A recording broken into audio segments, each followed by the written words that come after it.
speaking of manok, yan lang sila guys, dalawang ganyang inahin.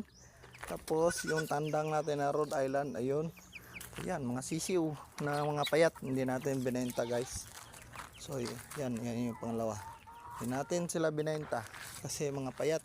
So yan na lang yung natitira natin guys sa almost 700 ata yun na manok. Yan na lang sila guys. Bakit? Kasi sobrang busy na natin guys. Hindi ko na kayang okupahin lahat.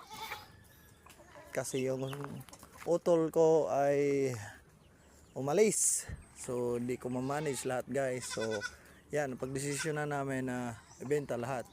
So yung pinalit ko, yan, kita nyo naman siguro. Bumili tayo ng mga kambing. Ayan na guys. So panibagong problema na naman to guys. Isa, dalawa, tatlo, apat.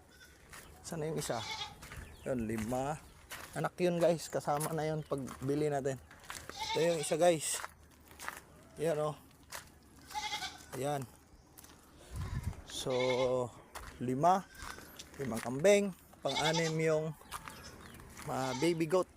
Yan yung bago nating aalagaan guys. So bakit nasabi kong problema na naman?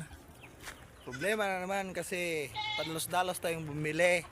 Wala pa tayong bahay na kambing. So temporary, dyan lang sila nakalagay. So sa kambing guys dapat elevated para hindi nila maamoy yung dumi nila at yung ihi.